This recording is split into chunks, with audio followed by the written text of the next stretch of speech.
Hello, good morning, I'm Kyle. Welcome to Daltons Wadkin, and today we're in front of the Elcon DSX vertical panel saw. As you may have seen on a previous video that we made, the Elcon range are standardly equipped with a double cut scoring facility.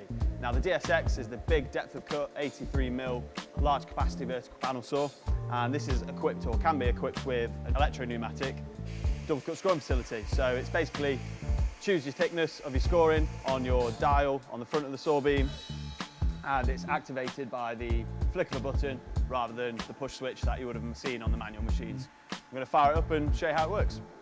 So scoring depth has been set. That's set at just over 2mm. That's with a little dial on the front. So we take the saw beam to the bottom of your panel, hit the button on the bottom of the handle. That sets the scoring depth to limited. Start the machine and plunge in. And then reverse score.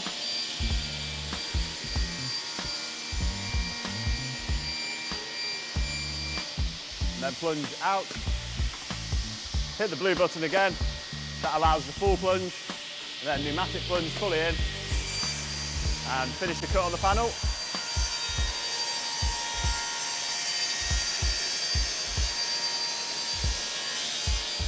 And again, we get a nice clean, perfect finish edge on your face, veneers or laminated panels, all without the need of a separate scoring unit.